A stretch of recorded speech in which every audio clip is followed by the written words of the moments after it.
What's going on, guys? Thanks for tuning in to another episode of the Red and Gold Standard Podcast. My name is Zach Hernandez, and as always, I am joined by my co-host Matt Llewellyn and Mike Andrews. And tonight, we got a special show planned for you. We'll be recapping the 49ers 42-19 butt whooping of the Philadelphia Eagles in Philadelphia. Before I toss it over to the gang, if you guys are tuned in on X, head over to youtube.com/49ers Hive and join from there. While you're here, hit like, hit subscribe so we can see and interact with your thoughts on the game. Now that I got that out of the way, Matt, how you doing this evening? Listen, man, great victory. Ever since last offseason, we've been waiting and waiting and waiting for this moment. We've been listening like little nits in our ears to these Philadelphia fans talking about, oh, Brock Purdy was hurt. Doesn't matter. We would have won anyway. Why are you crying about this, crying about that? Players talking this, players talking that. Boo-hoo, boo-hoo. Nevertheless, you guys complain about the playing surface that both teams played on in the Super Bowl.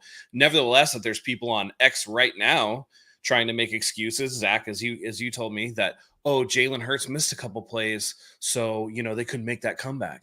Nevertheless, your coach, who, like a fake-ass tough guy, can sit underneath the tunnel and call out KC fans and say, bye, can't hear you now, can't hear you now. You know what I heard? I heard you taking the coward's way out and asking for Dre Greenlaw to get thrown out of the game because your fat, greasy fuck of a security guard touched one of the players. That dude should be banned. We waited all season for this, and guess what? It was a fucking ass whooping from beginning to end. Every phase of the game after that first quarter, when we took your best punch, like a heavyweight fight, you gave us everything you could give us. You bloodied the lip a little bit. We ate that shit like a Tic Tac, wiped off our lips, and dragged you through the mud for the rest of the game. You guys want to act tough every single time that we come up against you. It's every time you go up against everybody. You boo Santa Claus. You're this, you're that. Philly, oh, we're so tough. We're this and that. Y'all are a bunch of cowardly bitches, okay? You guys got your ass whooped. It was a beautiful thing to see. And as far as I'm concerned, Nick Sirianni represents you to a T, all right? Bunch of cowards, fake-ass tough guys, and we'll see you in January, bitches.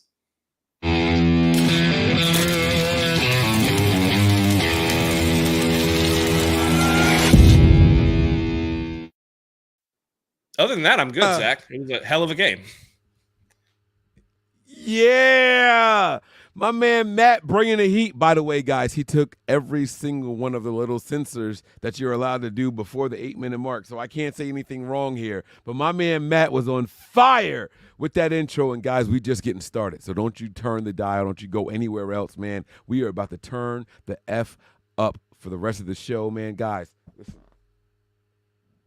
I got some Eagles wings right here. I'm going to be munching on them for through the duration of the show. We're going to be tearing up these Eagles, man.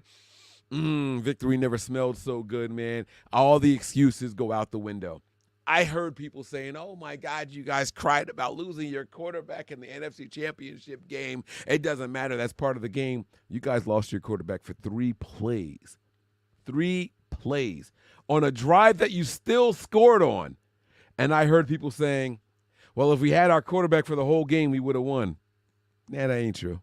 That's not true at all. It's not true at all, but I can't wait to break it all down with my guys here from 49ers Hive. It's going to be a lot of fun. Fellas, let's go ahead. Let's dig our heels in, and let's talk about this 49ers tail whipping 42-19 over the best team, that's air quotes, in the NFC and the NFL. The 49ers are out there hunting birds, man, and I got the wings to prove it. Let's go. That's right. That's right. You know, what really kind of surprised me was the way the 49ers opened this game. Obviously they won the kickoff. They deferred the second half. Defensively, they almost got the stop. And then third down, they let up the big catch and run to A.J. Brown. But they still, they bend, don't break, hold the Eagles to 3 points. And then they come out on offense and pass it 3 straight times and go 3 and out. Before we get into just the absolute whooping of it let's fully acknowledge, were they shook the first 2 drives? Was it the weather? Was it the nerves? What do you guys think it was that took them 2 drives to actually settle in and play the ball we were expecting them? Matt? Yeah, I just think that they were overexcited. This was a game that they had marked on their calendar from the beginning of the season, right? Ever since that heartbreaker of a loss in the NFC Championship game, where you kind of felt like, and we all felt the same way, the 49ers didn't even really get to play. Brock Purdy was taken out of the game really early on. And, it's just that, again, that nitpicky sound. It's like nails on a chalkboard of Eagles fans on social media and everywhere just talking about, oh, we would have whooped you. We're better than you, this and that. And it's ironic that they have now become one of the most hated teams for the 49ers fan base when traditionally there's not really a rivalry with the Philadelphia Eagles.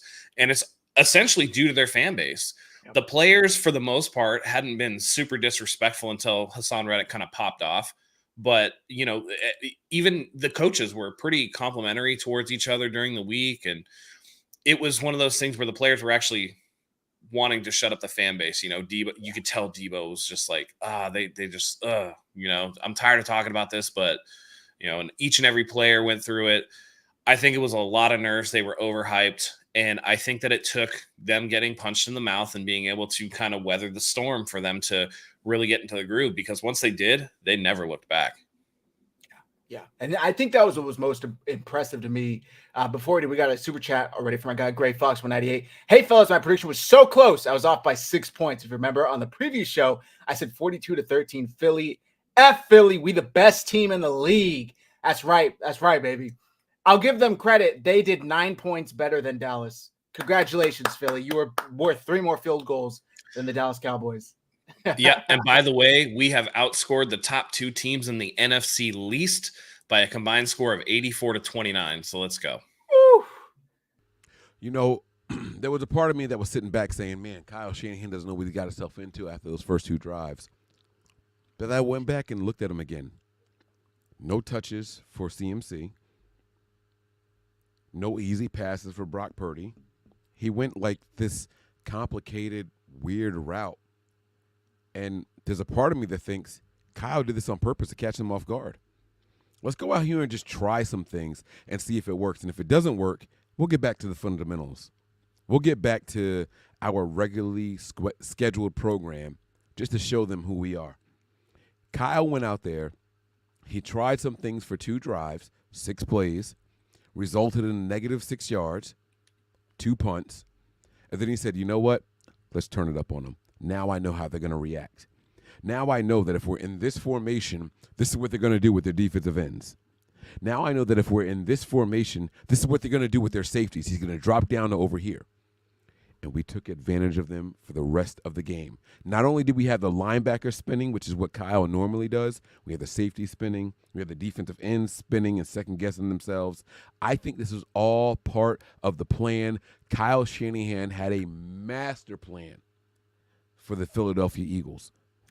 New defensive coordinator, new offensive coordinator, and they went out there and said, hey, just give us a shot. We let them drive all the way down the field on 2 consecutive drives, but they couldn't smell that end zone. Not one time could they smell the end zone. And then he said, hey, let's turn it up on them. And they flipped that switch, bam!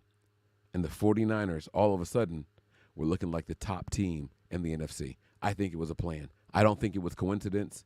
I don't think it was coincidental. I think the Niners had this all in their back pocket all along. We know what that defense is normally. We can afford to take a couple of plays off. Let's see how they react. Let's get them feeling themselves. Let's get them overconfident. And then let's take advantage of what they're giving us. I want to take a quick second to pat myself on the back, which I don't normally do. I said in the previous show, 38-21, and I actually overestimated the Eagles' output by 2 points. So they actually did worse than I thought. I had a 17-point win. We won by 17 point. We won by what, 13? 23. Sorry, 23. So it is what it is. But the Eagles, I don't know, man. If they can't continue to play that style of football every week and expect their opponents to let them get beat. The 49ers simply did not let themselves get beat. There was a time where it kind of got to a close game. You could tell the crowd was getting into it. And then Debo said, no, we're not doing this. Like he houses one, and it was just amazing.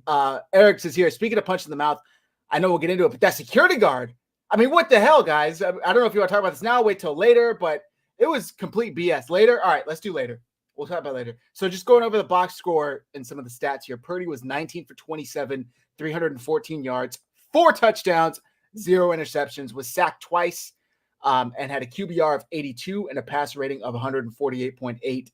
McCaffrey, 93 yards on 17 carries, 1 touchdown, longest was 16. Debo, 3 carries for 22 yards, 1 touchdown, longest was 14. And then Debo also led the team in receiving, 4 receptions for 116 yards, 2 touchdowns, longest was 48. Kittle, 4 receptions, 68 yards. Ayuk, 5 receptions, 46 yards. Jennings, 3 receptions, 44 yards. McCaffrey, 3 receptions for 40 yards. I mean, the ball was split everywhere. And I just got to give it up to Debo because I know I've kind of been harsh on him ever since he had the trade situation here.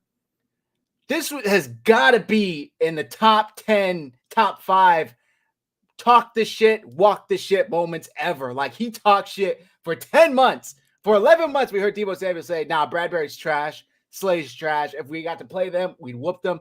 And what did he do? He did exactly that. He went out there and whooped them. So applause for Debo. Round of applause right there, baby. Matt, what surprised you the most in this game? I mean, to me, it was just, honestly, I wasn't so surprised about George Kittle getting off. I wasn't so surprised about Debo Samuel having a big game. Juwan Jennings came up really big today. He had a couple of catches, including that touchdown catch where he just kind of like shrugged a Eagles defender off and went in there. And really, that was the one that was the backbreaker and put it away. I thought that even after a rough start, it was like, well, what are we going to get out of these guys? But they weathered the storm. They rose to the occasion. And it wasn't a fourth quarter comeback by any means. But when you have -6 yards and I believe 7 offensive plays in the first quarter, it looked like it was going to be a long day for them. But the offense responded. They did a good job. I thought that the offensive line, after starting pretty rough, did a really good job of run blocking and pass blocking in the later stages of that game that allowed the 49ers to break it open. And 6 straight touchdown drives for the 49ers is something that, I mean, I don't think any of us were expecting. You know, we were like, okay, if they can come out of the, we get up 14-6, it's halftime, fantastic. If we can come out in the third quarter and, put the pressure on them, that'll be great. They end up doing that. And it seemed like every time the Eagles tried to answer the 49ers were ready and waiting with a counterpunch. The entire offense to me gets hats off, kudos to them.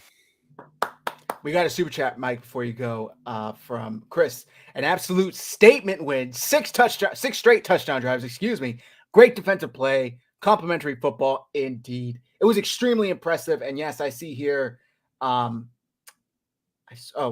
1,000 rushing yards for Christian McCaffrey. So hats off to Christian McCaffrey, the first running back since Kyle Shanahan has been here to total 1,000 yards with the 49ers. I know, Matt, you did point out Christian McCaffrey technically topped it last year with both teams combined. Mike, you were very confident going into this game. Can you tell me why and what you saw in the game that kind of proved your confidence? Other than, I mean, obviously the 6 straight touchdown drives, but what did you expect? What did you see? Well, the 6 straight touchdown drives is hindsight, right? But I knew that the middle of the field and the secondary was vulnerable to attack. And so that's really what I based everything off of. If we can get past the defensive line, which I think is the Eagles' defensive strong point, we'll be okay. Well, guess what, guys? We play against someone named Aaron Donald twice a year. He is the best defensive tackle in the entire NFL. Maybe the best defensive player in the entire NFL. And we nullify him completely every single time we play him. Not with all-pro Trent Williams, but with guys named Daniel Brunskill. Right? And so if I think that Kyle can plan around him, we can definitely plan around a guy named Hassan Reddick. Yeah. Cool. Good for you, dude. You got one. You got one. Where our quarterback double pumped when he shouldn't have. But you got one. But that's it. I was never worried about anything that they were going to bring to us defensively. And that's the difference in the game. Yeah. If I got to be completely honest with you guys, I never thought that the Eagles had some lights-out defense. You guys let it look like Latavius Murray was a respectable running back. What are you going to do against Christian McCaffrey then? You got Latavius Murray, who was at that time ranked 42 amongst all running backs in the NFL against the first ranked running back. I think he's about 42 years old too. Right. He might be that old actually, right? But it's like, if that's what you're giving up against him, just imagine what you're giving up against CMC. And so there was never a worry. And so that's where my confidence came from. I undershot it. I said the Niners by 13. You never want to sound crazy, right? You don't want to go into a game against the team in the NFL with the best record and be like, yeah, we're going to win by 23, 24 points, right? Like, you just look nuts. You look like a super duper homer. But reality said, we got them by at least 13, Mike. Like, you got this one in the bag. And I said that. I took my briefs, my boxer briefs, I pulled the scrotum out, and I said, this is what it feels like. I feel 13 at least. And I dropped them on the table and said, Niners by 13. And I'll be damned if we didn't do that and more, right? That's where we were in this game. The first two drives, I was like, okay, what's happening? But then when I started to panic, I realized, wait a minute, CMC never touched the ball. Yep. Why is Brock throwing as much as he is?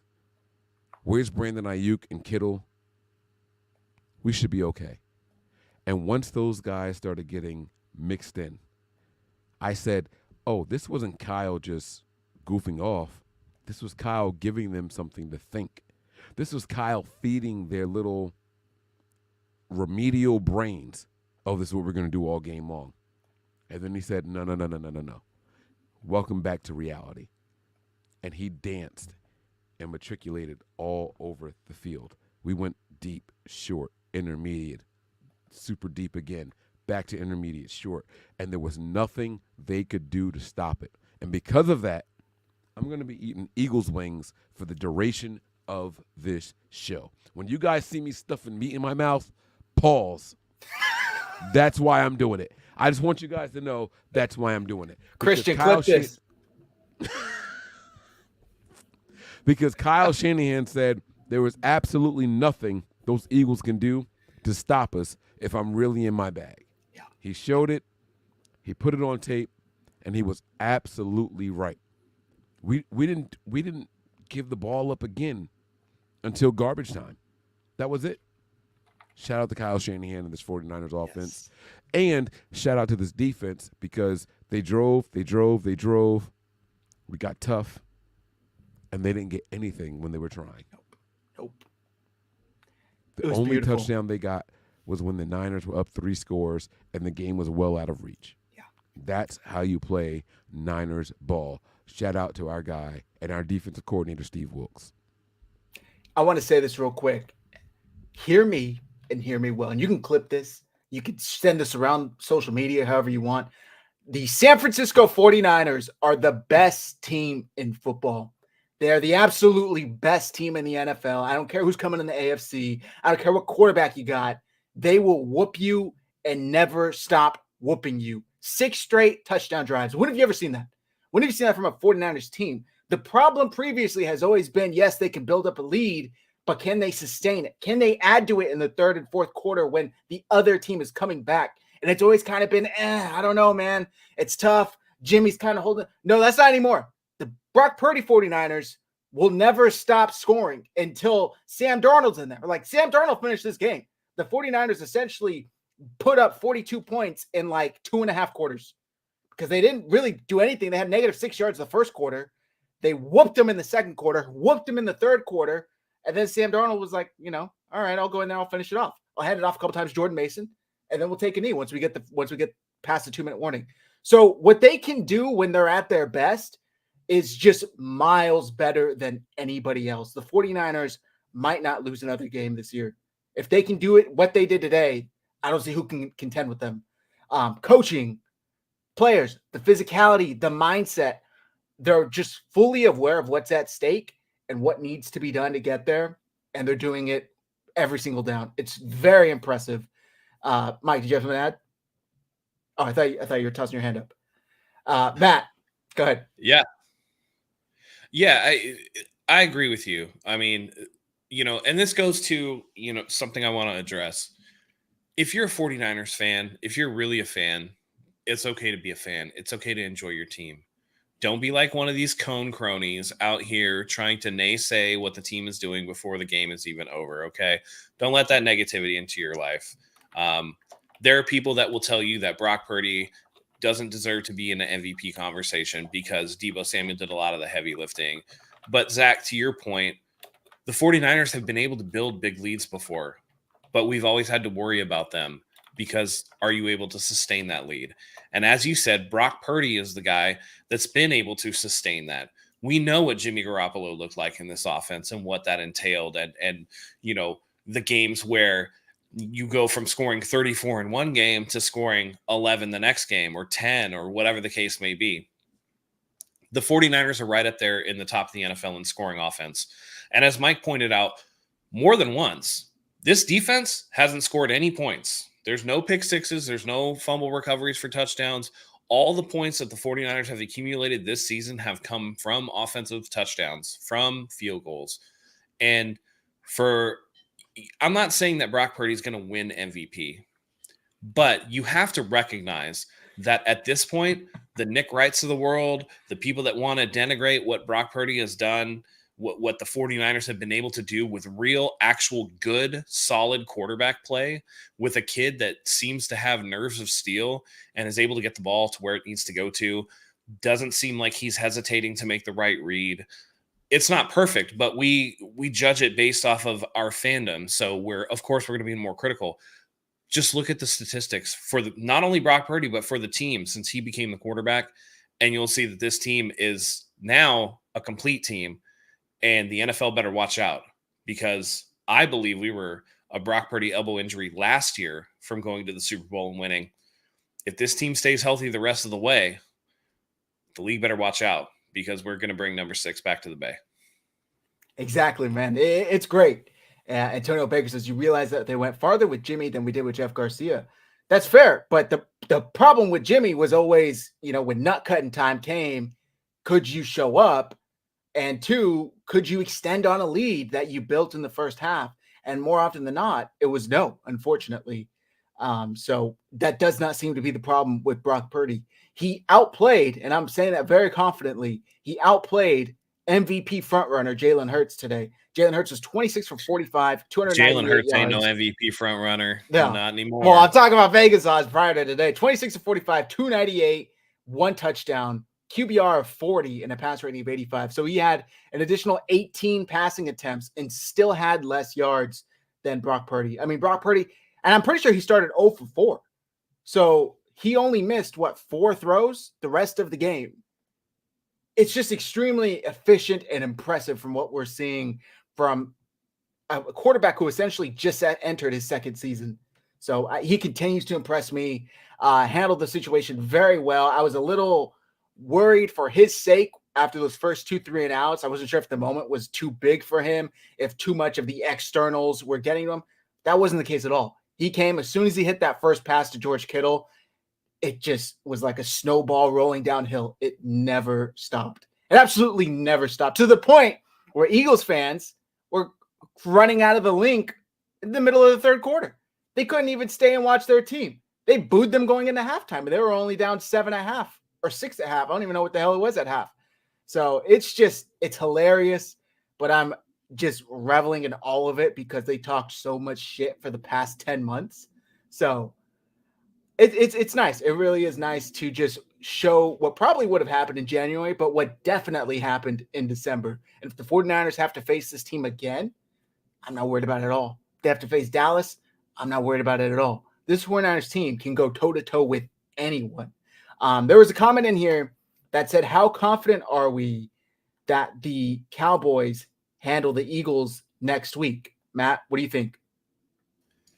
I think that it's handle, I don't know, be a competitive game and Dallas likely win. I would lean in that direction, considering that the Philadelphia Eagles, I don't believe, have won in Dallas in the last 6 years. Speaking of good quarterback play, I know notwithstanding the game that he played against us, but Dak Prescott's been quietly having a really good season. the Dallas team is really good this year, our butt whipping of them notwithstanding. I think that there's something there that, again, I've said the Eagles prior to this game were the worst 10-1 team that I've ever seen.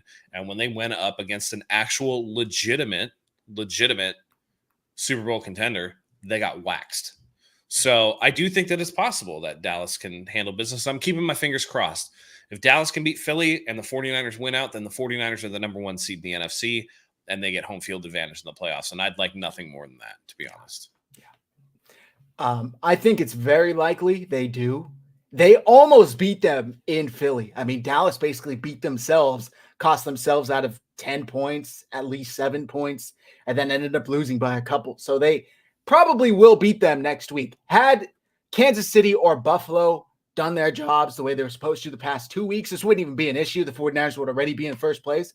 But because it really is. It's like that scene in those Avengers movies where Thanos turns around and like, fine, I'll do it myself. Like, that's the 49ers here. It's like, none of you bitches can step up and get the job done. Fine. 49ers will do it ourselves. And that's exactly what they did. Mike, I think I asked you this already, so forgive me if I didn't. What impressed you the most? Coaching, offense, defense? What was the most impressive outing? Tonight absolutely goes to coaching. The offense and the players, they're going to execute whatever plays are called, and I have no doubt about that. But tonight was the switch that the coaches were able to flip and say, hey, we're here, and they got to deal with us going forward. And I absolutely love that. The coaches have to change the play calling in order for the team to be successful. The players are the players. Their abilities are their abilities, but we needed them to really hit that switch. And so that's what gives me the most confidence going forward. We saw Steve Wilks play soft, let teams come back, give up leads, lose games, and all that stuff. They said low volume for me. Is that for me?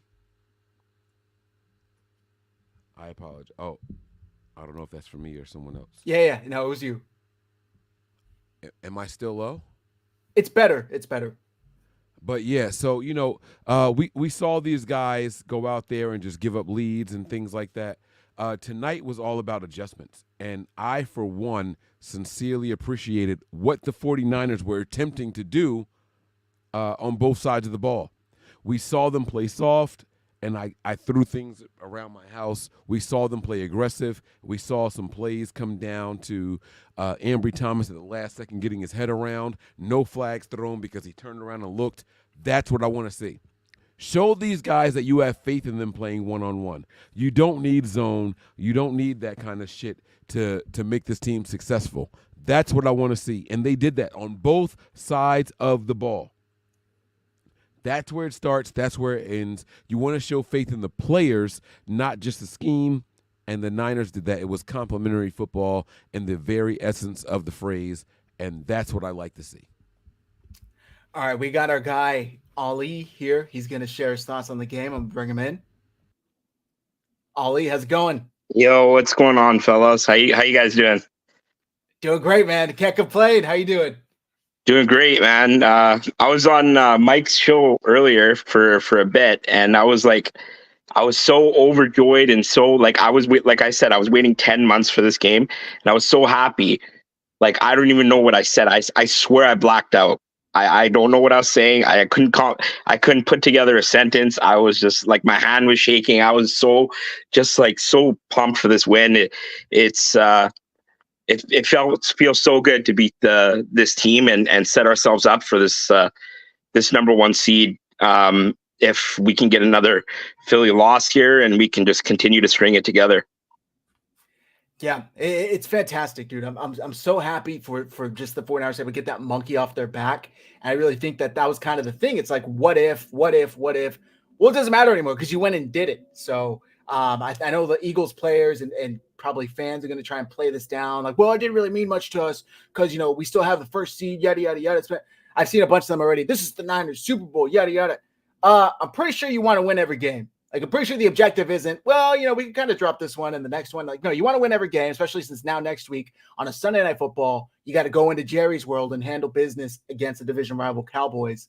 It's hard for me to put my finger on what I was most impressed by, But I think I really got to give it to Brock. I mean, at 19 completions, 314 yards. I understand a lot of that was receivers doing the job, but they don't get the ball without him. So Brock's making good decisions. Most importantly, 0 turnovers. 0 turnovers. Yeah. When are we going to stop punishing a guy for doing what they want him to do? Exactly. His job is to get the ball to the playmakers in space, and then people will just downplay it and be like, well, they did all the work.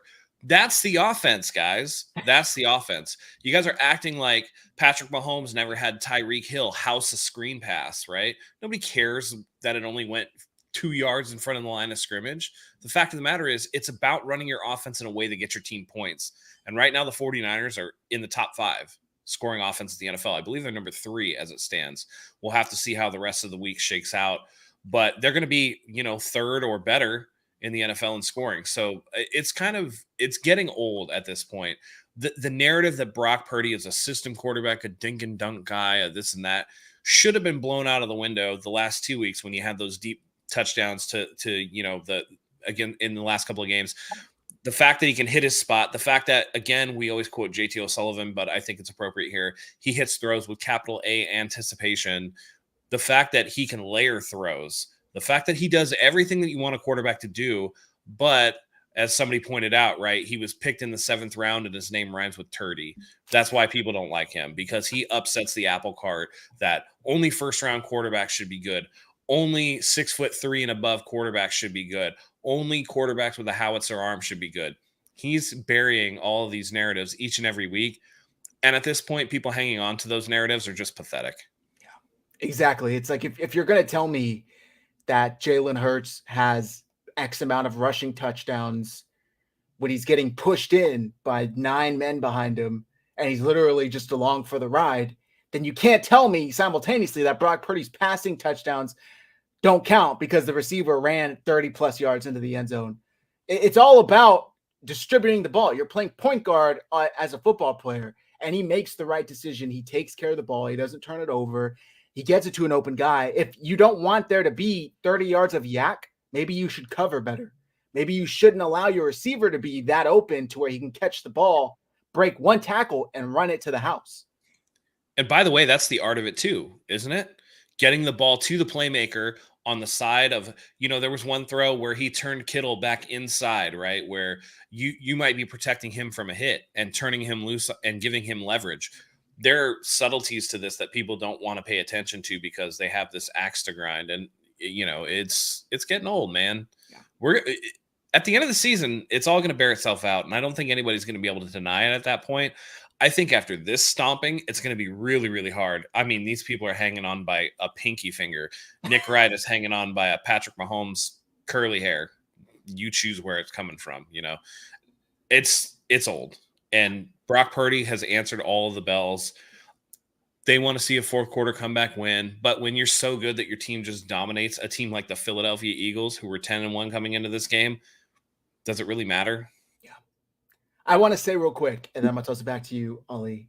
How long, and don't get me wrong, I'm not comparing the two. Treat this as an individual situation, nothing to do with what's going on currently. How long did people downplay Tom Brady's success? How long did people say, well, he just dinks and dunks down the field? He doesn't throw long. He doesn't have a strong arm. He relies on a great defense. And it's at the end of it, people in the national media wanted to be like, oh, yeah, we knew Tom was great since year 1. Like, it's Tom Brady. Of course he's great. Yeah. I think they downplayed him for a couple of years. Yeah, it was years worth of relying on a good defense, a strong running game, and just getting the ball out to the open man, West Coast offense, short gains over the middle.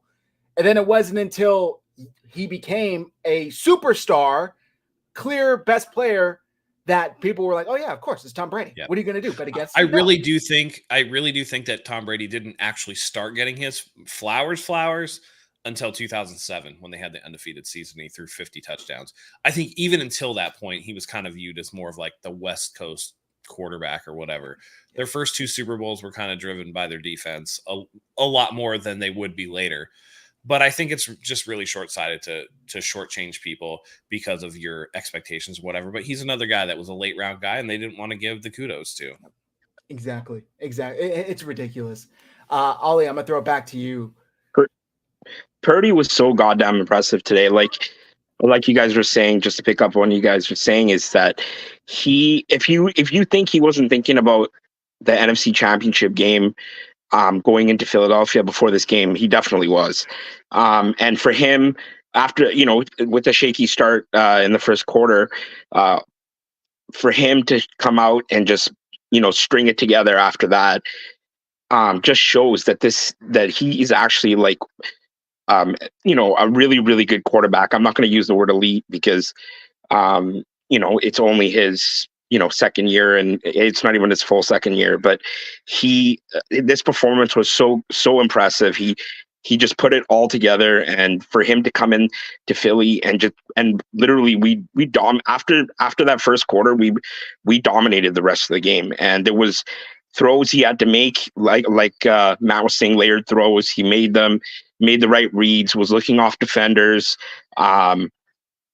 got the ball in the playmaker's hands, and with Debo just getting the ball into him in space and letting him do his thing, man. It was just such an impressive performance by someone who has got a lot of the bad narrative for so long that it's putting those people in their place, basically, and saying, listen, what more do you want him to prove?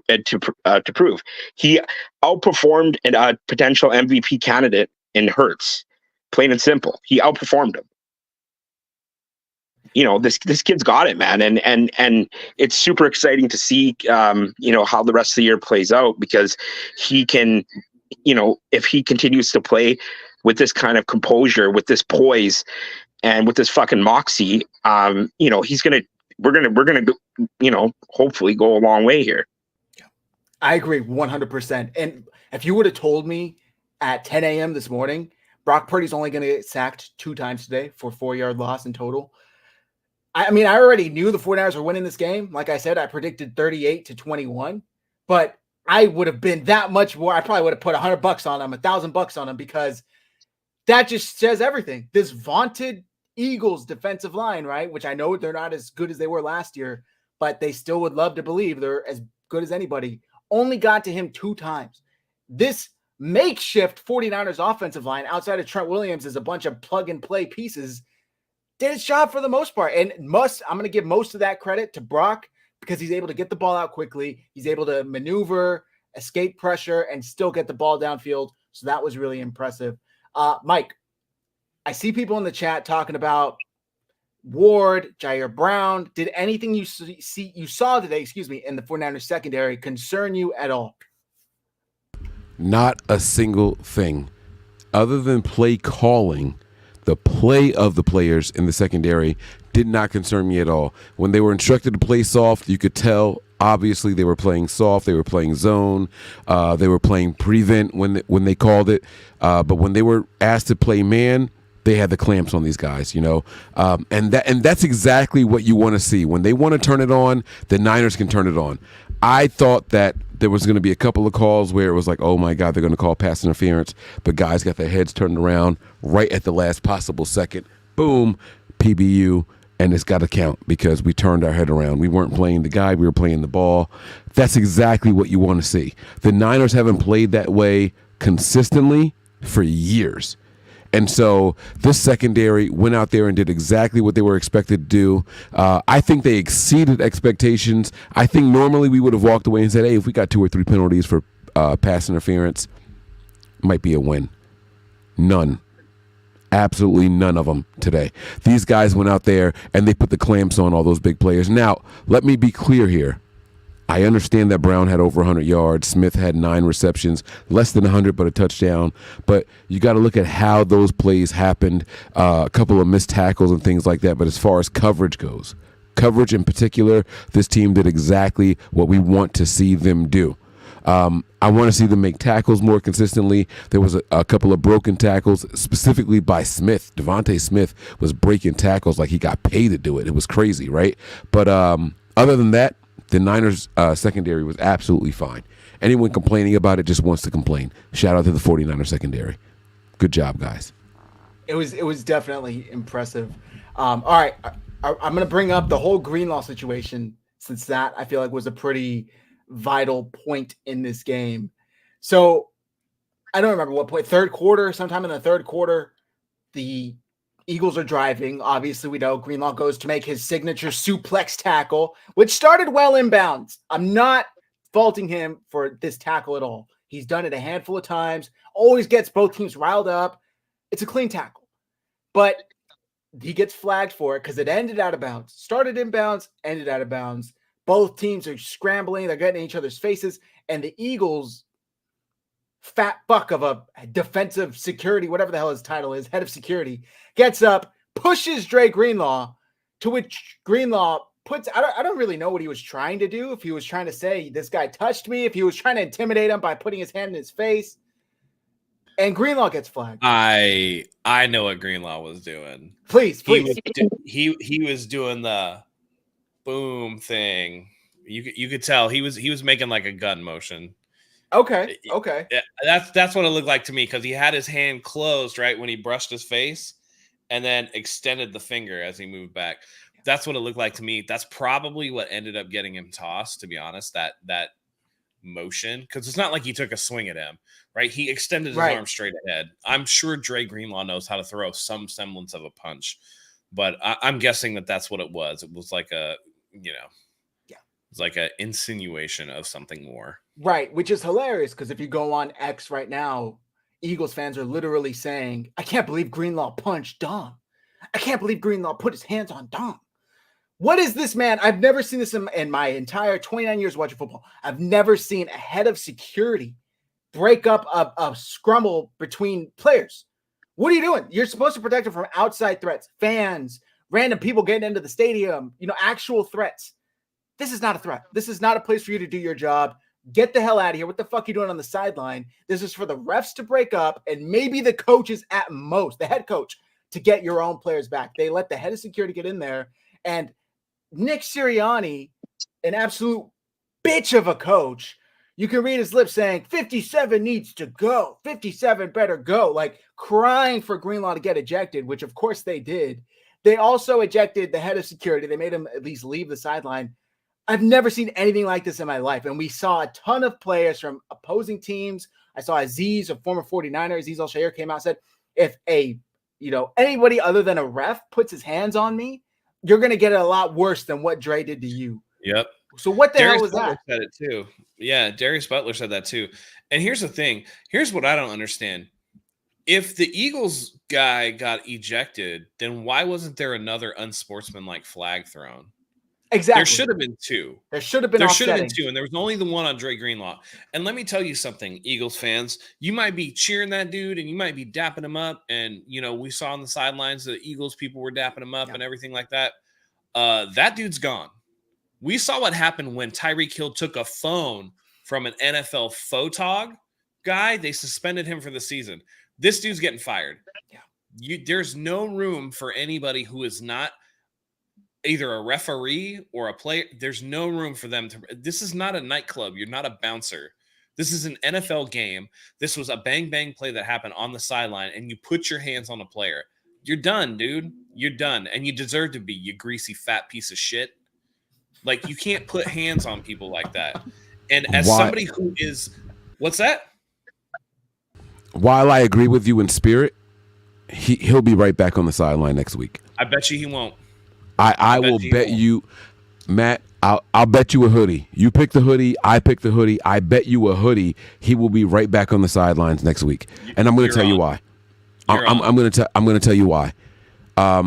So he got ejected because he touched him first. He didn't get ejected for initiating the confrontation. So I guarantee you he's going to be back the very next week. And one thing you got to remember is that this is the Eagles. The Eagles have had the officiating crew in their pockets all week. I think the only reason he actually got ejected is because Kyle Shanahan was raising hell for the next 6 minutes on the sideline in the officiating crew's face. This son of a bitch who has nothing to do with the game touched my player. That's the only reason he got ejected. I'm telling you, that was to appease Kyle Shanahan and this coaching. I know you do. I disagree. And I'm not mad at you for disagreeing. I'm not mad at you for disagreeing. I'll rebut when you're done. All right. So what happened was the play was a bang bang play. Like Zach said, the tackle started inbounds. He slammed him out of bounds. That's legal. We've seen Dre Greenlaw do that time in and time out. That wasn't the issue. It was when the player stood up, got back in Greenlaw's face. Greenlaw pushed him back. He was talking shit. And then that's when the guy touched Greenlaw's chest. And Greenlaw said, hey, don't you fucking touch me, bitch. You, don't touch me. That's what happened, right? So Kyle said, he touched my player first. You want to throw my player out? I can't argue against that. He put his hands in the face, in the mouth of somebody on the sidelines. You want to eject him, cool, but that guy had no business touching my player first.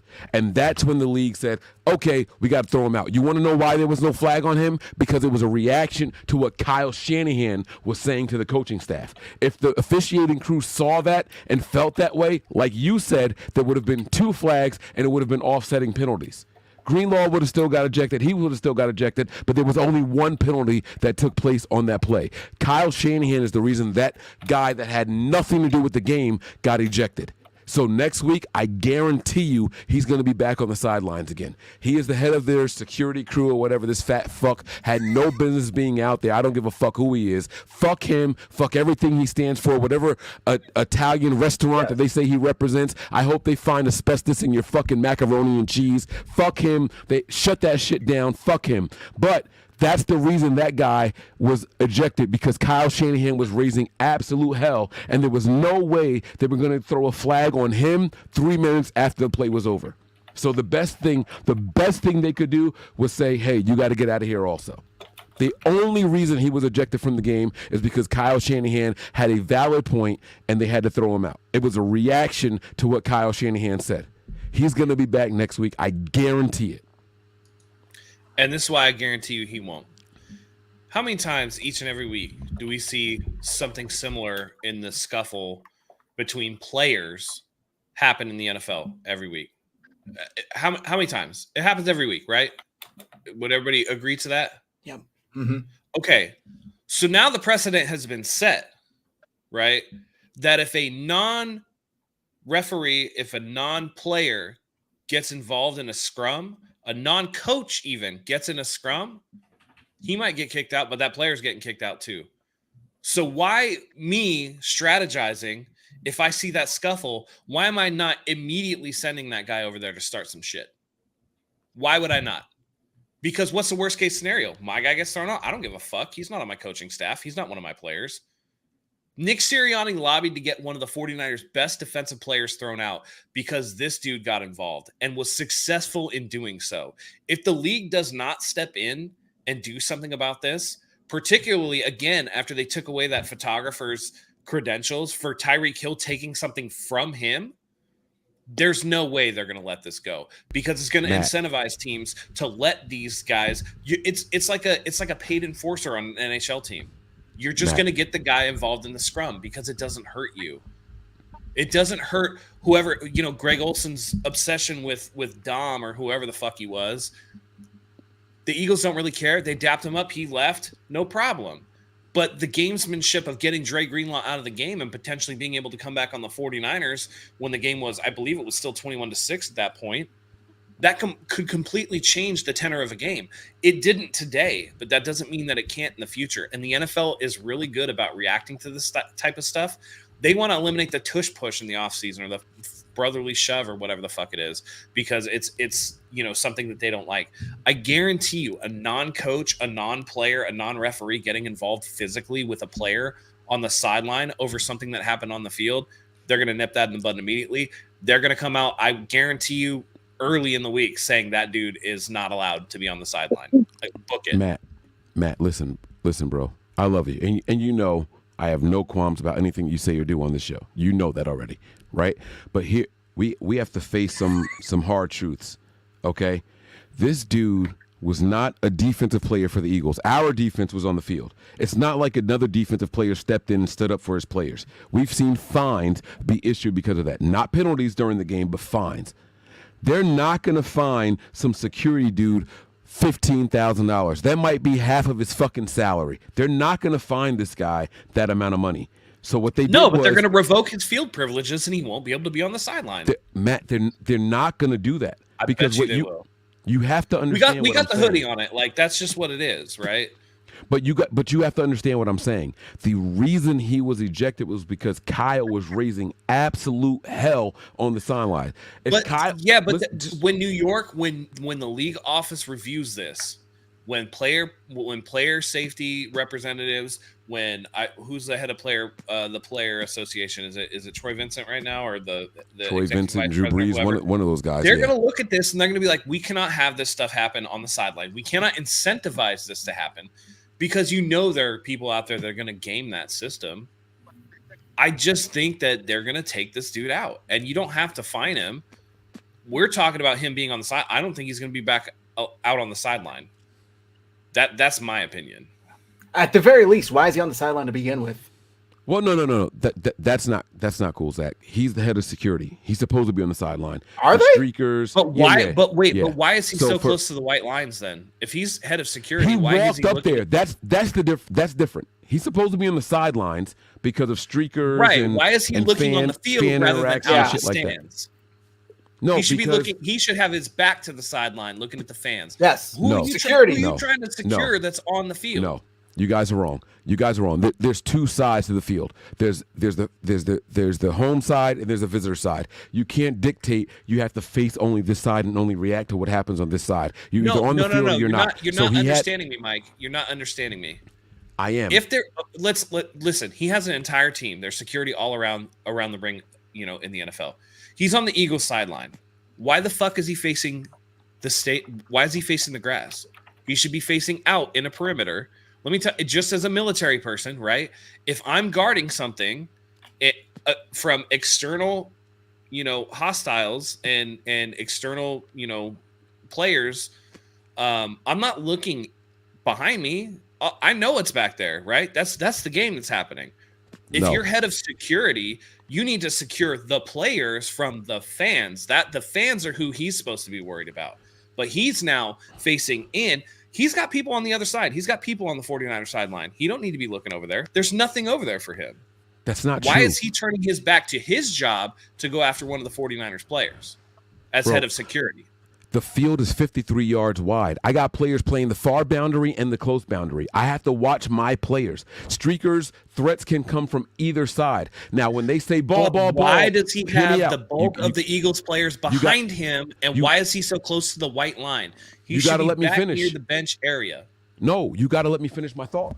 So when they say ball, everybody turns around and looks because we've seen coaches taken out. We've seen coaches end up in cast because of a play that happened on their sideline. That same play could have easily happened on the opposite sideline. But when they say ball, everybody turns around. He turned around and he reacted. That's his job. That's what he's supposed to do. That's not a security guard's job. That's not a security guard's job to worry about what's on the field. There's nothing about an NFL game that a security guard needs to be worried about. That's not their job. When you see Secret Service with the president, are they looking behind them at the president? No, they're looking out. They don't give a fuck what's happening in between them because that's already secured. They're securing it. If you think Secret Service only looks in one fucking direction, bro, you're fucking crazy, Matt. That's not real, and you don't believe that yourself. There's no way you expect me to believe that you believe Secret Service only looks at 180 degrees and they ignore everything on the opposite 180. There's no way you expect me to believe that, bro. No, absolutely I do. Because you have a team in place. It's not just one guy, it's everybody. You create a ring of people. You create a ring of security so that you have 360-degree field of vision, but that you individually do not have to worry about 360 degrees. Who do the Eagles have? About what's in front of you. Who do the Eagles have on the opposite sideline? Hold on. Let me ask you a question. You ever served in the military? No. Police officer? I have not. Nope. Police officer? Nope. Okay, you're trying to tell me how to create a security perimeter, but you have no experience doing it. So I'm telling you this is how it works. So you tell me who the Eagles have on the opposite sideline. Part of their security team. This guy is the head of security. That doesn't mean he's the only fucking guy out there. I never said he was the one. I never said he's the only guy. What I said was. So then why is he looking towards another dude's area? That dude is supposed to have his 6. Matt, because they said ball, turn, and you got to turn around and be attentive. We've seen plays in the NFL when a coach is facing his sideline and they turn around because they get the alert from everybody else, and they turn around to try to avoid contact coming in from players being tackled out of bounds or rolling into their territory. That shit happens all the time. Why then is he closer to the field than he is to the stands? Because that's just happened to be where he was standing. That happens to be where he was physically at the time of the play, Matt. Why?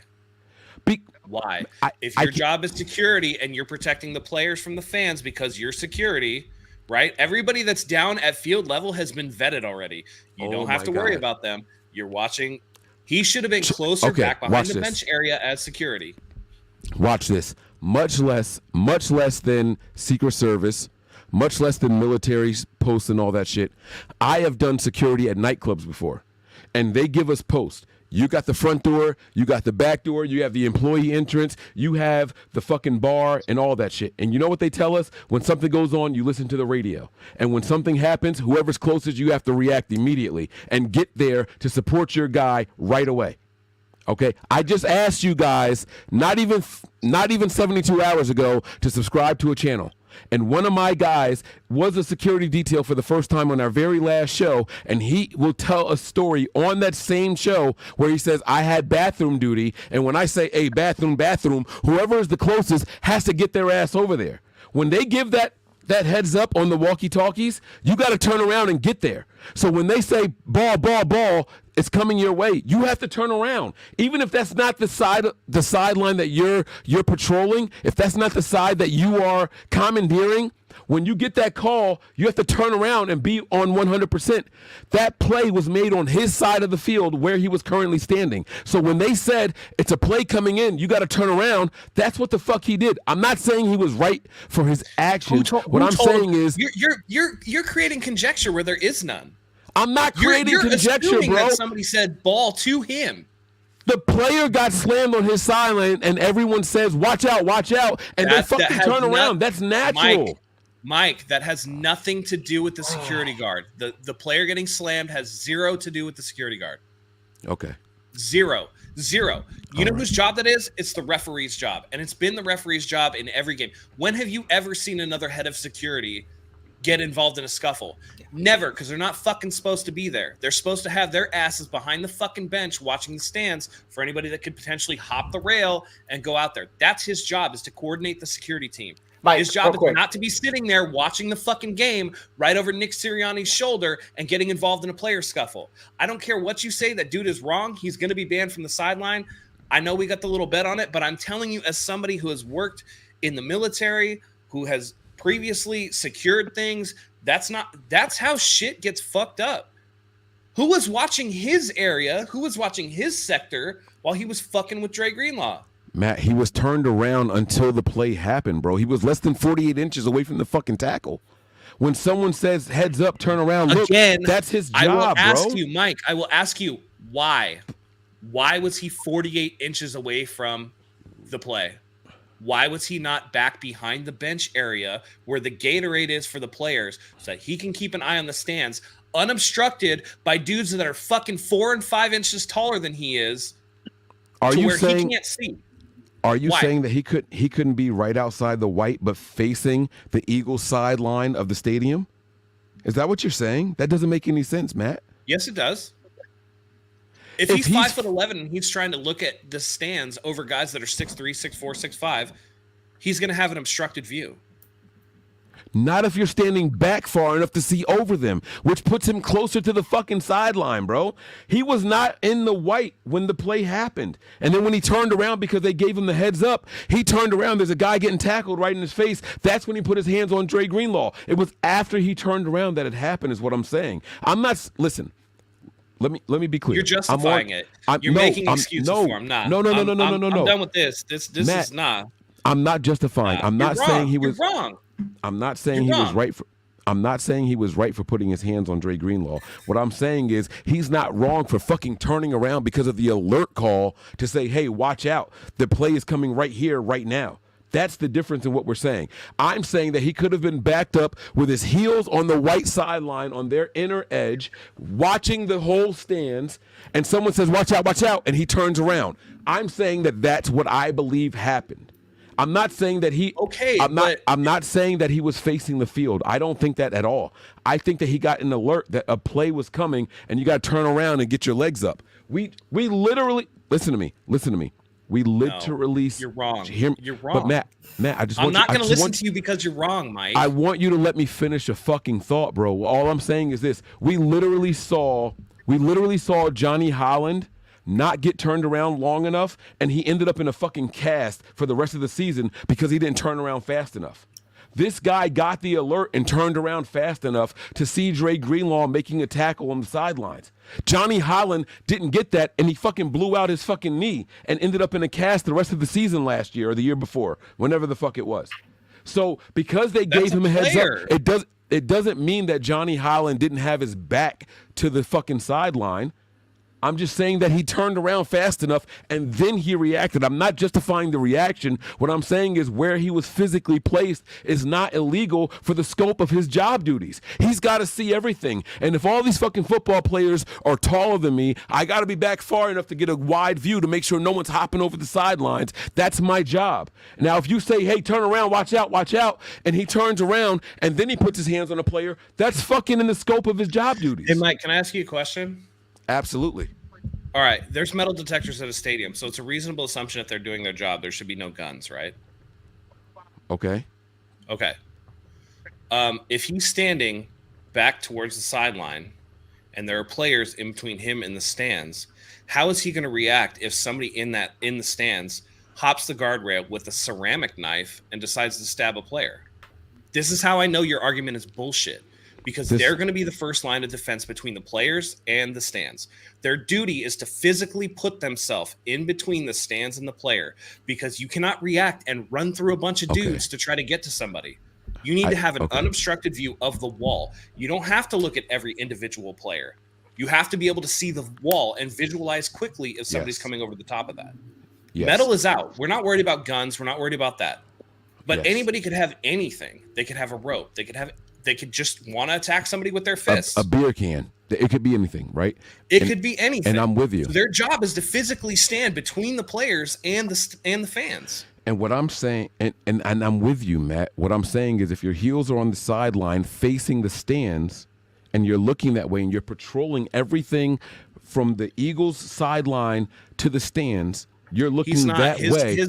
He's got like a 20-yard. All right, let's move on. Let's move on from this because we could argue about this all night. I think regardless, we all agree wherever the hell he was standing, wherever the hell he should have been looking, there's no reason he should have put his hands on any player, regardless. I think we all agree to that. Don't touch my fucking players. Yes, don't touch my fucking players. The main thing is, even if you're head of security, the threats you're assessing are not the players.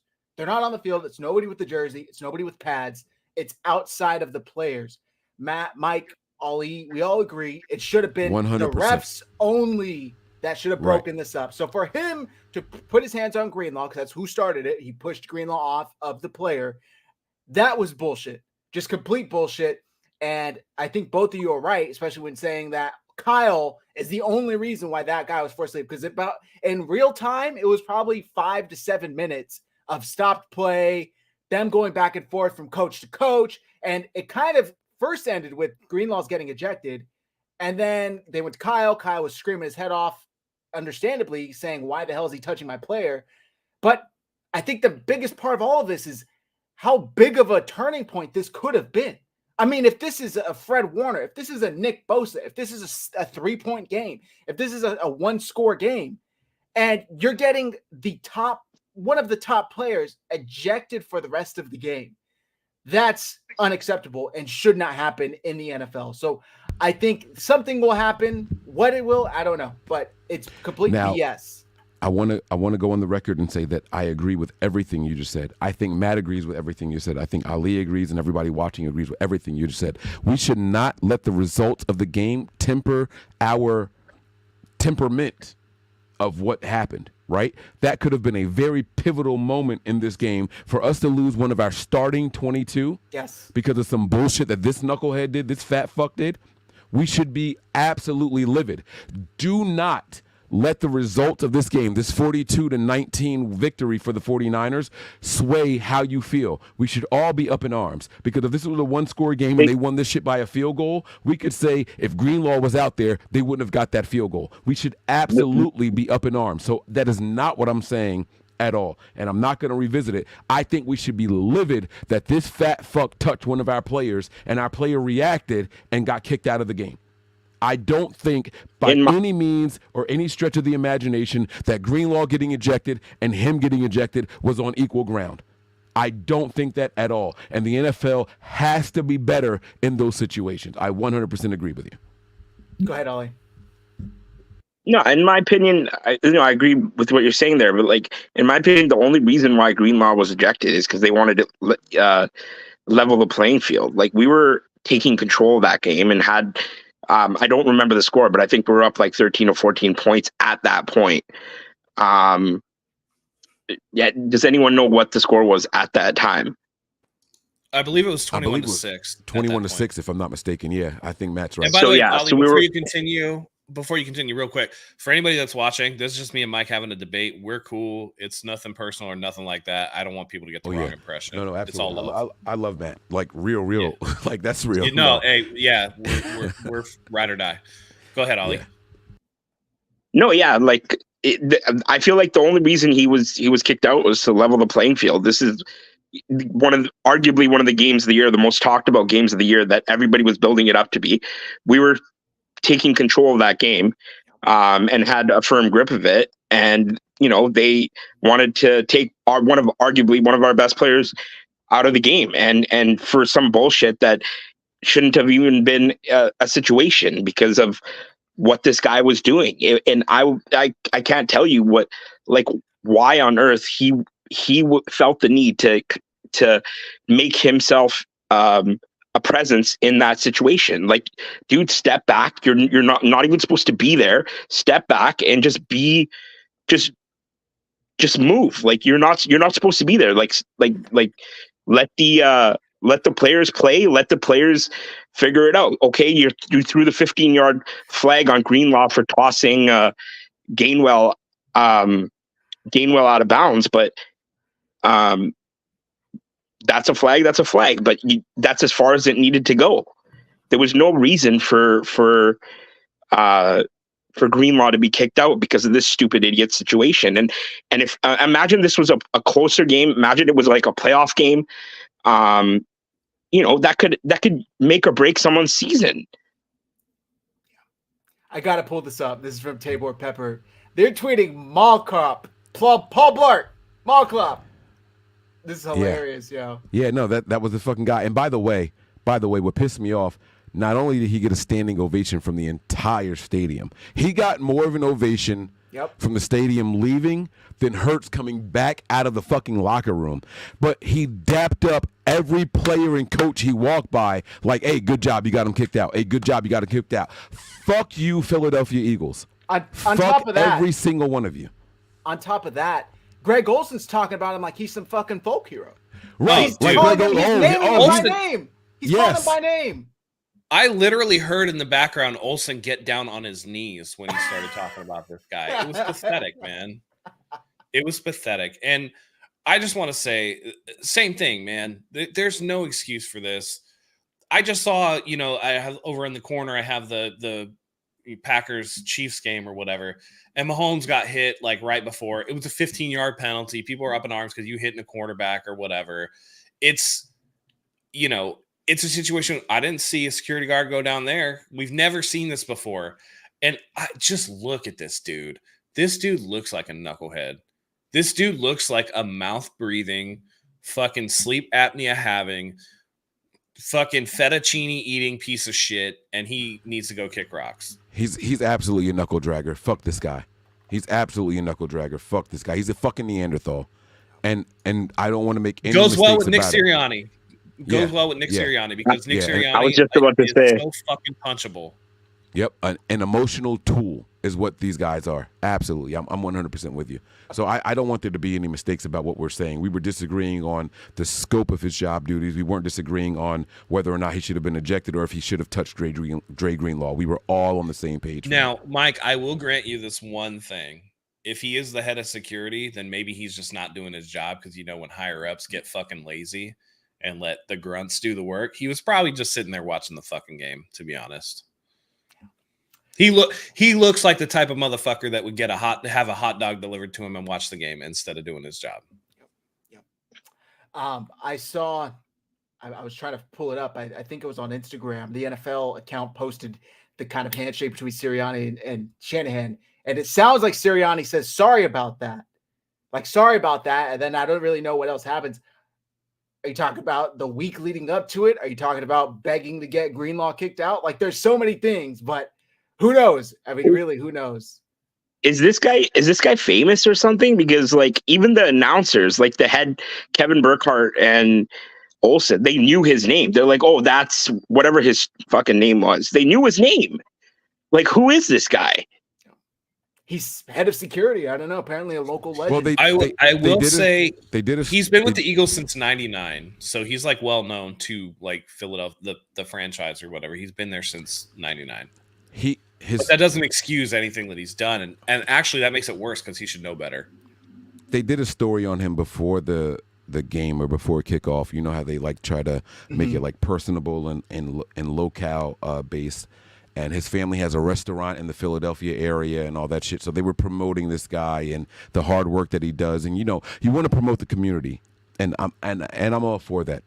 Fuck the Eagles in this game sense, but shout out to what they do for the community. Because I'm in the community, you know what I mean? So cool. But they did a whole story on his family restaurant and shit like that. So they mentioned him briefly during the pregame situation and scenario, and it was like, oh, we talked about him once, but here he is making headlines, and at this very moment, he's the most popular guy in the entire stadium. When they had nothing going in their favor, that was the spark that they hoped, invigorated and influenced their players and the coaching staff. So they were hoping for there to be a little bit more based off of what he was giving them at the moment. So otherwise there was no spark. I mean, you see your player get suplexed out of bounds. You don't want to sit there and talk about, oh my God, like look at this guy. He got slammed. He got the shit slammed out of him. And go Smith. No, you don't want to talk about that. You want to talk about the guy that stood up to the bullies in our building. And everyone's going to, champion him on his way out. That's literally the Rocky story. So that's what they wanted to do. Yeah, I just think it's funny because this guy, to me, is on par with, like, head of concessions. Like, you're a team employee, but you're not a part of the team, bro. Yeah. And I don't know. I would expect something would be done about this. We got this quote from ESPN from Kyle Shanahan. I just can't believe that somebody uninvolved in a football game can taunt our players like that and put their hands in our guys' faces. It's absolutely not only that, shove him in the chest. He touched him, right? Yeah, he undersold it there. He actually shoved him. I also have this stat here from Nick Wagner, which is just wild. With Nick Wagner of ESPN, per Elias Sports, the 49ers' 23-point road win in Philadelphia is the largest victory margin since the 1970 merger against the team with the outright best record in the NFL, at least 10 games into the season. In other words, the Philadelphia Eagles got their asses whooped at home. And I'm glad the tickets were expensive as fuck and you had to spend your hard-earned money to go watch your team get their ass whooped. You deserve it. And you didn't even stay for the full game. You were leaving in the third quarter. I saw all the videos. You guys should be ashamed of yourselves talking all that shit. I hope Brock brings an extra elbow. I hope you guys have 5 quarterbacks. We heard it all. We heard it all for 10 months. And your team got absolutely embarrassed. Dog walked. Basically on national media. Like, that was nationally televised except for like 2 areas of the country. So maybe go back to the drawing board because it wasn't one thing. That was definitely Fox's game of the week, right? Yeah, it was. You got whooped, and you got to blow it up and start over because what you were doing ain't it. You better hope you don't see us again. That's all I'll say. Debo gets the last laugh, 100%. And hopefully we do see him again. Hopefully we do, because this would be an easy dub for the 49ers in January. That's all I'll say. I listen. I hope, and we'll see. What happens, but I do hope we meet them again, and maybe they'll come out to San Francisco. That'll be fine with me. Fact of the matter is, this was a drubbing from back and forth, and it was interesting how, again, we talk about the security incident, and there were several more dust ups after that. It's interesting. The one thing that happens with bullies is that they don't like to be bullied themselves. And so the Philadelphia Eagles got absolutely bullied today. And when it was clear that they did not have enough to meet the 49ers on the field, that's when they started resorting to all this bullshit that we saw later on with the security guard scuffle. I mean, we're talking about scuffles on extra points. It just turned into a shit show. And to me, there are players in the Philadelphia Eagles that are immensely talented players. A.J. Brown had himself a hell of a game, right? There's not a lot bad that I can say about Jalen Hurts as a person or whatever. I haven't heard anything bad. But as an organization, man, they are a bunch of bitches. They are a bunch of bitches collectively. And it's just sad to see them devolve into this petty bullshit type of game that tends to happen when you can't win the game. It's like, all right, well, let's just make this, let's get into every scrum we can. Let's just bring this down to a level that's just petty and chippy and make it ugly. And, this is how guys get stomped on with cleats and, all that crap. There's no place in the NFL. If you're supposed to be the class of the NFL, if you're the best team in the NFL, man, you got to take your losses in stride. That's just how it is. And this was a pathetic display, but I expect nothing less from the Philadelphia Eagles, to be honest, with Nick Sirianni at the helm. No respect for that dude whatsoever. I want to address these two. Eric 0215. Just one game, dude. We'll see what your team does in the next 5 games. 10-2 versus 9-3. 42-19. I don't care about records. If you go up against a team and you get your ass handed to you by more than 3 scores, I don't think records really have anything to do with it at that point. So one-on-one, if these two teams meet in January, they understand where they stand. Exactly. And listen, this isn't even a game that somebody like this should be able to come in and open their mouth at all. Like, you got humbled. Shut the fuck up, extend your hand, be like, hey, you guys got us. Hopefully we play you again. I can at least respect that. But you tossing out these bullshit records? Come on, bro. Like, come on. This is exactly case in point. When I talk about the Philadelphia Eagles being a trash bullshit organization, it includes the fan base. It's pathetic, man. And I think Kyle Shanahan did address the injuries for that comment that was up. Armstead with the foot injury, and then there was one more, but I can't remember who it was. And I just want to point out, this is the first time the Eagles lost the penalty battle since this is the first time they lost the penalty battle since their first matchup with the Washington Commanders, and they won that game 34-31, just barely won it. And even in that game, it was like 10-11 penalties or something like that. This is the first time they lost the penalty battle and had to go out there and try to get a win that they actually earned. Fuck the Eagles. I saw Nick Bosa said after the game that he's never had more confidence in an organization, in an offense. So they're really confident in the 49ers offense, what they're doing with Brock Purdy, with Deebo Samuel, Brandon Ayuk. And I don't blame them. 6 straight touchdown drives. Like, that's just unheard of. So it really is impressive what they did to the Philadelphia Eagles today. Also, by the way, breaking news, guys, the Green Bay Packers beat the Kansas City Chiefs 27-19. Short Dog, I saw he asked in here, who do we hate more, Cowboys or Eagles fans? It's one-sided with the Cowboys, no hate. So it's got to be the Eagles. The Eagles the past year has been a lot of shit talking on both sides. The funny thing is, I think that the Cowboys are more of a traditional rival with the 49ers, right? It dates back to when we kind of showed up on the map in 1981. With the catch and everything like that, continued into the 90s with Michael Irvin, Jerry Rice, Steve Young, all those guys, and in the last couple of years. But the bad blood that's happened in the last 10 months has been something very visceral and very real. I think the Cowboys are actually on the back burner now because there's so much obnoxiousness coming from the Eagles and their fans. You can see it from the players. the Cowboys games and stuff, yeah, there's like a little whatever. But I will give Micah Parsons credit, even though he was making some excuses after the game. You can hear him talking about the 49ers each and every week with some respect, with some stuff like that. It's not this, Hassan Reddick saying, they boo-hooed this and this and that. I think that Cowboys long-term, Eagles for right now is definitely like the bigger thing going. Mm-hmm. Also, I love, Eric, how you're in here calling 40 whiners. What are you doing right now? Like in another team's fan base's show, whining, making excuses for the loss. Like, just take the L, bro. You lost 42-19. Congratulations. You did 3 field goals better than the Cowboys. Round of applause. Right. Take the L, move on. For real. And by the way, you better move on quick, because if y'all lose to the Cowboys next week, guess who's number 1? Right.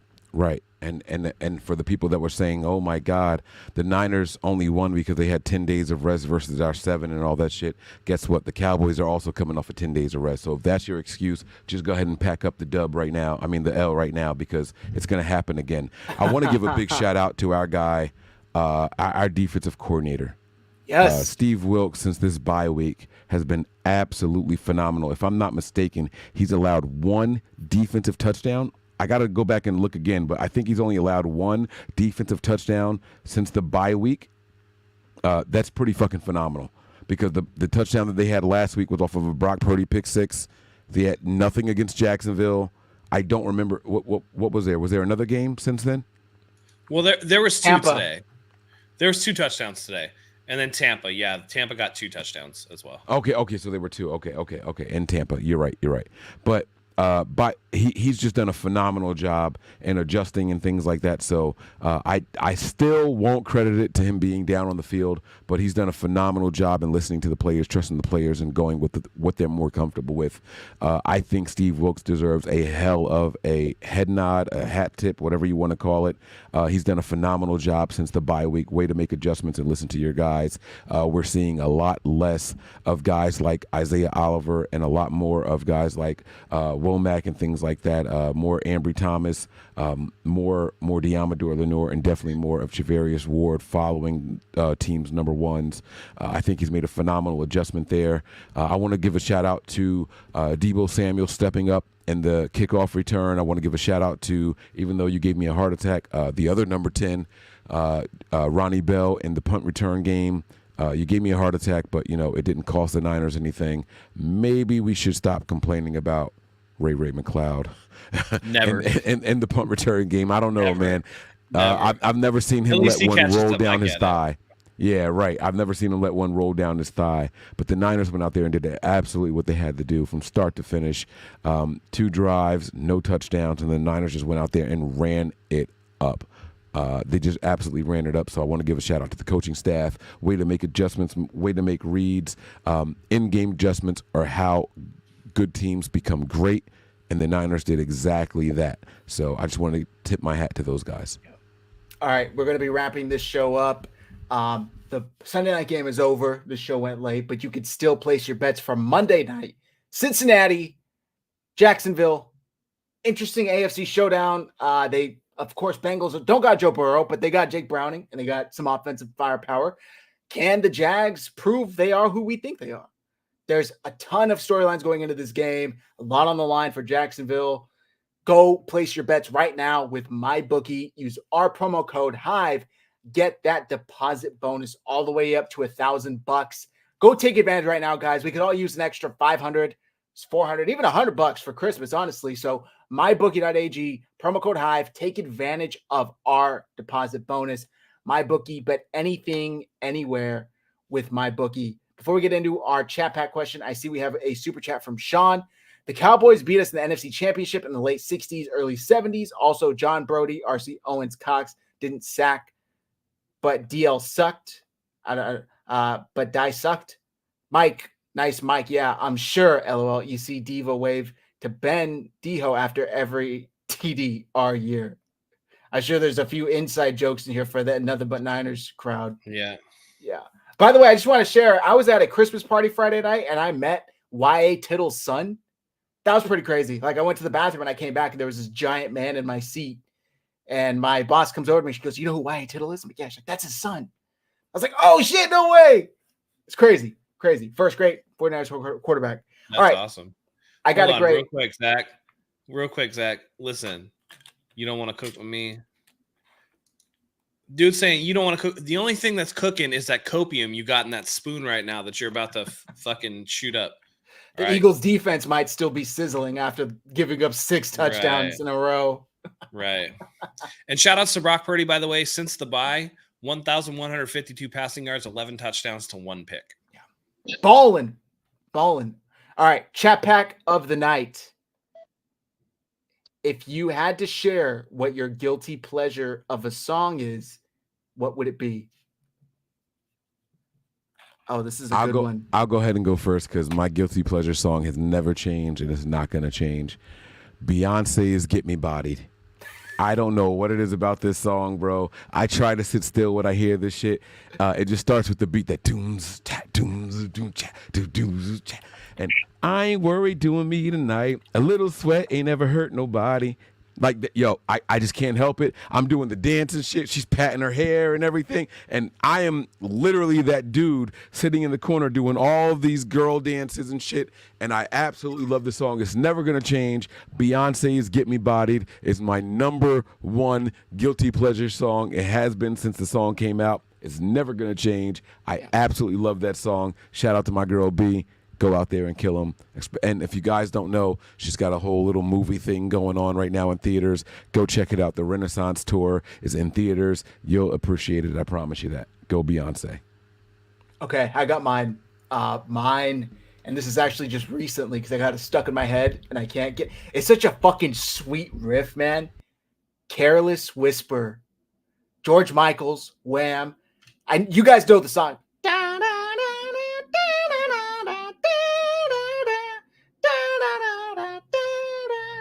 It's a fucking sweet ass saxophone riff, dude. And George Michael's with the absolutely amazing vocals.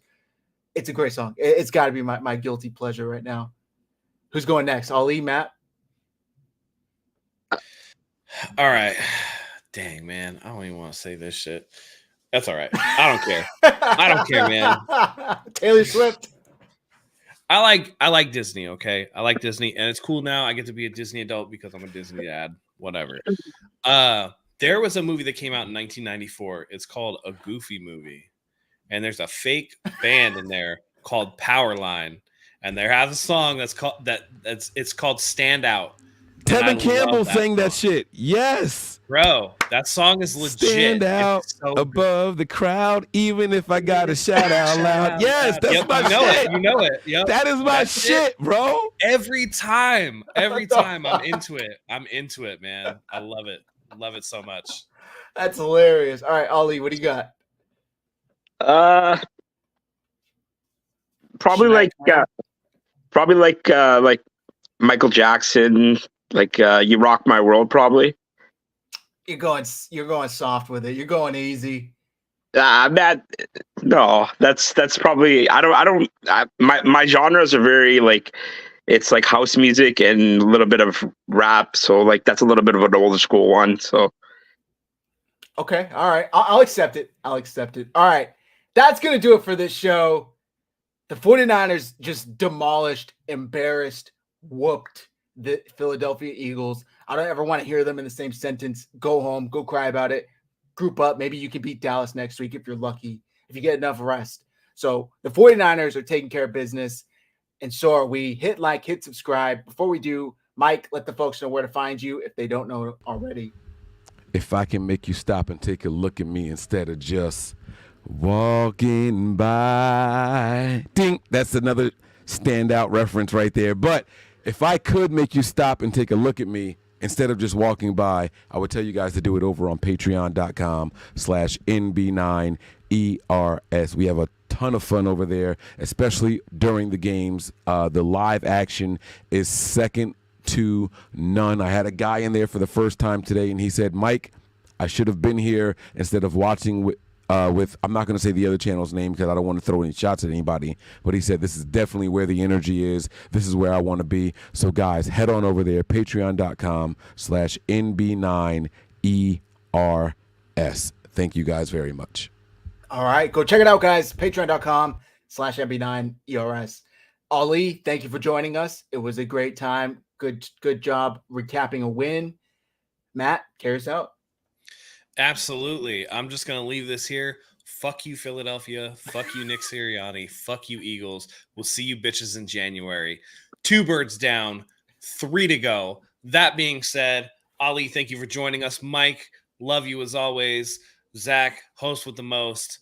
For myself, for everybody, we love having you guys here. Thank you so much for joining us. And until next time, go Niners.